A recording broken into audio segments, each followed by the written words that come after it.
Can a city force school kids onto Google Workspace without their consent and still be GDPR compliant? Finland's Supreme Administrative Court just said, maybe yes. Here's what that means for data privacy in schools. The City of Espoo rolled out Google Workspace in primary schools. The data watchdog shut it down. But now the Supreme Administrative Court has flipped the narrative and sent the case back. Like and subscribe if you care about how your kids' data is used. The fight started when Espoo made Google Workspace standard for elementary schoolers.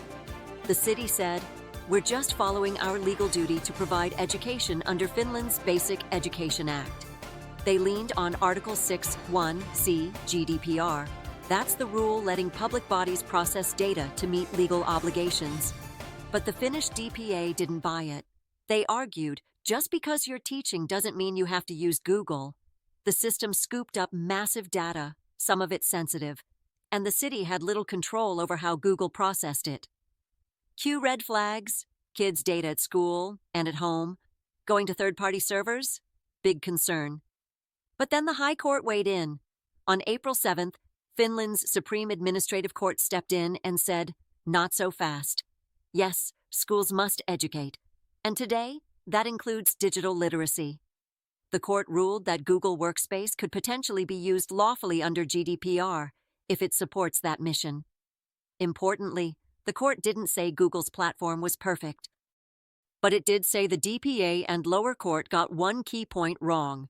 They assumed using any platform wasn't part of fulfilling the education law. That, the court said, was too rigid. So the case goes back to the Finnish DPA for a deeper dive, this time with clearer legal instructions. The verdict? Public institutions can use platforms like Google Workspace if they tie it tightly to legal obligations, like teaching tech skills. But they still need full GDPR compliance on transparency, data minimization, and purpose limits. Hit that like, subscribe, and ring the bell for more digital rights breakdowns.